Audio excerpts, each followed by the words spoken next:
Hey guys, it's Zillion Frogs here. My first ever Transformers review. Today we are looking at a very, very favorite figure of mine. This is the Legacy United, a Cybertron Hotshot. So obviously, as you guys can probably tell, this is based off the original 2005 figure from the Transformers Cybertron line of Hotshot. And personally, overall opinions, I really like this dude. I think they really nailed the Cybertron aesthetic while also adding in the modern engineering as they have been doing with the whole Legacy line, right? So, first things first, paint apps. Focus. I mean, figures painted, I'd say pretty well. I mean, it's a little sparse once you get to like some like the bluer parts, like legs are pretty barren. They don't really have much paint. I mean, other than the intakes and everything, but I'd say overall paint's pretty good, especially that chest, nice crisp lines, that nice, you have like a gunmetal kind of glossy paint going, which kind of helps, separate it from the pastel blue. That's one thing though that I wish they did differently was the blue. I mean, I'd say on camera it looks darker than what it is, and my lighting's probably also like that as well. But in person, it's kind of more of a pastel kind of, a little bit of a lighter blue, and I wish they went with a little bit darker, a little bit more of like a glossy blue than kind of did with the original toy. But what are you gonna do? It still looks great. So yeah, nice blue, nice red popping out like usual. That head sculpt, that's one thing that Transformers I think has been getting good with, is the head sculpt. I mean, that is straight up Hotshot. It's a little hard to see with the eyes. I mean, eyes are painted beautifully as well. You got that nice kind of, I don't know, eyebrow. The big brow that he has. I mean, it just looks straight off from my childhood, honestly. So, yeah. I mean, honestly, I think they just did a great job with this figure. Main thing also as well, posability is definitely the posability upgrades compared to him for the first toy, which I never actually owned the original Hotshot toy.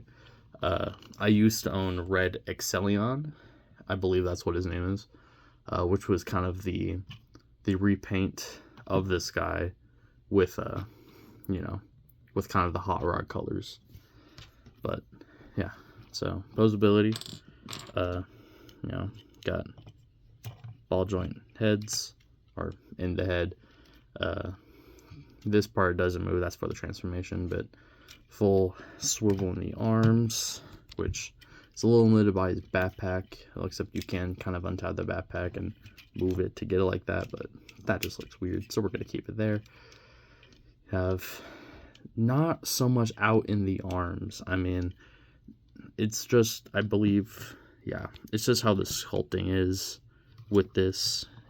It's pretty limited. That's all it goes out, unless if you like, not even that doesn't even work. But see that swivel just below that, barely out, 9-degree bend in the elbow. Funny enough, this part, the panel piece also shifts up and down.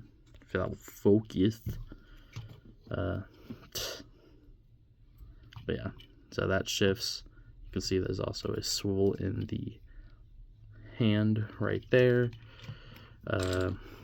Waist, there's a waist swivel right there.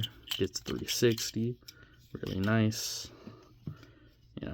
What I also love with like the new engineering is kind of like these segmented like hip skirts. So usually this would have been all like one piece, but now it's separated, so the legs can go all the way up and, well, sort of back.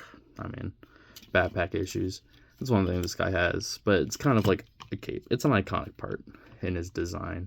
It's just the whole back section, which, I mean, we'll see more of that details later when we transform the guy. So yeah, so that, oh, I guess you can use that I guess that's true. You can use that as the outward movement, but it just kind of gets in the way of his head articulation at that point anyways, so teach their own.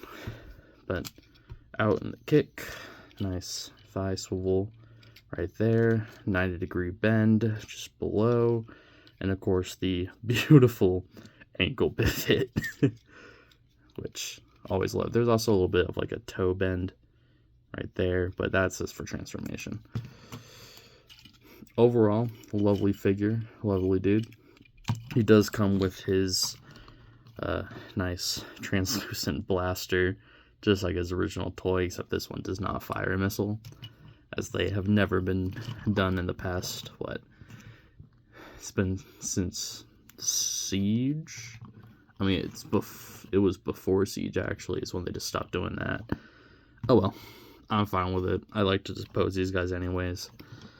But yeah, that looks nice. I mean, it's a little bit of a weird color, but it always has been.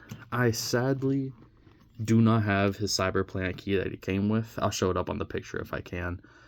But I mean, I was moving from college and I just kind of lost it. So that's fun, but maybe I might show up one day, or I just buy another one. Anyways, I mean, these new guys, they don't need it anyways. I mean, stopped doing that whole spring and gimmick thing a long time ago, so it was really just an accessory piece. But speaking of Cyberplanet Key, I mean, this guy, he's about speed, he's about racing, so that's what the Cyberplanet Key gimmick is about. So let's get him transformed. I mean, first thing you need to do, pop.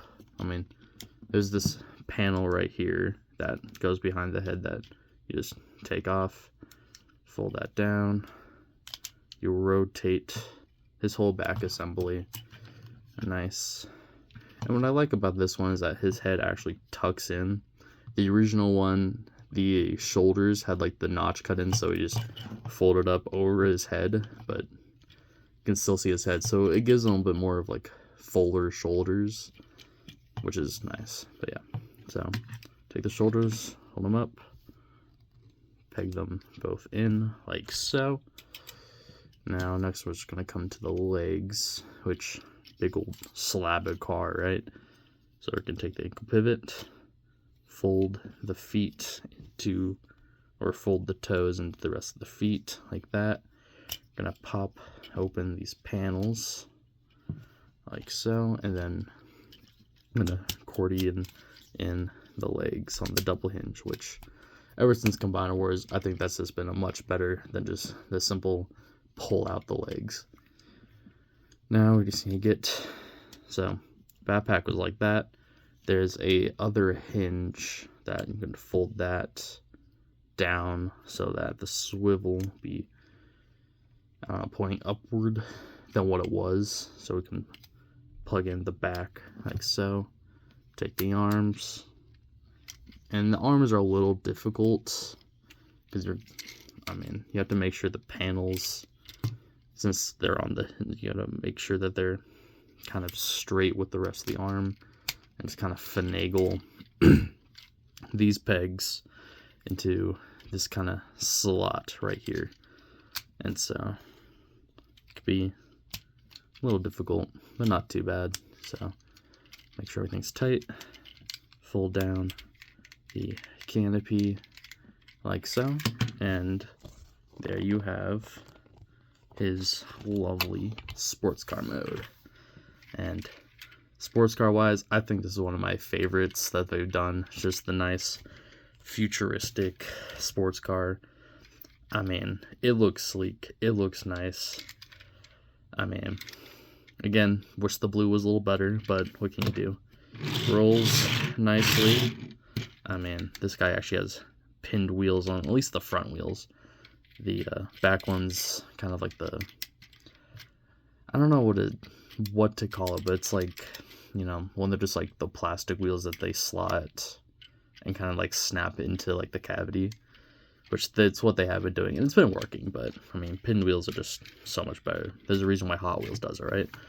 And so yeah, other than that, it's a really nice car, really nice paint apps, you know, still get the gunmetal gray kind of going on like upper grill, side intakes, the Cyberplanet key, I don't know, hump over in there, which that little saw is where you would have put it in, but that's just for decoration, right? There's one thing about the paint app that I wish was a little better again, and it's the yellow.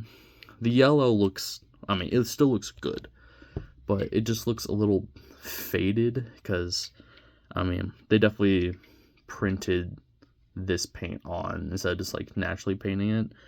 And so I don't know if I can get it, but some blue is coming out from underneath the yellow, because I think we all know as Transformers fans, yellow is just a hard color to paint, especially in very thin layers, because it's always going to have the background or the underlayer color kind of see through it, and so it looks a little washed out.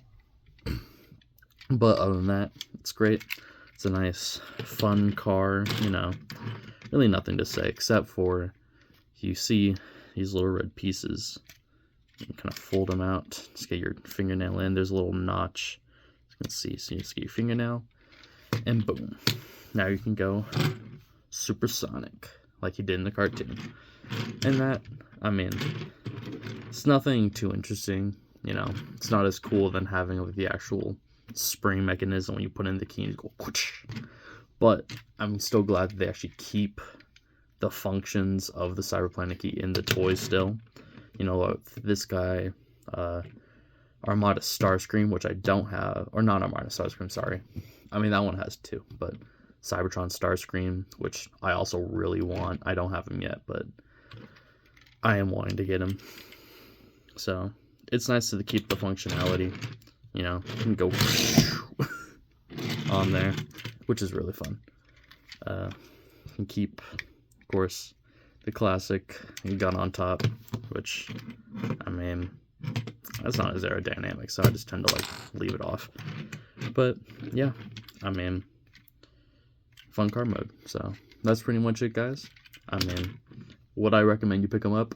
Absolutely. I love this man. I mean, Hotshot. I mean, I grew up with the Unicron trilogy, so Hotshot was, you know, at least most people's, you know, main person when they see in the cartoon, right? It's the main person you look up to. So, but yeah, great toy, great fun, I'd say so. Yeah, that's been it. So this has been Zillion Frogs. Make sure to like, comment, and subscribe, and I'll see you guys next time. See ya.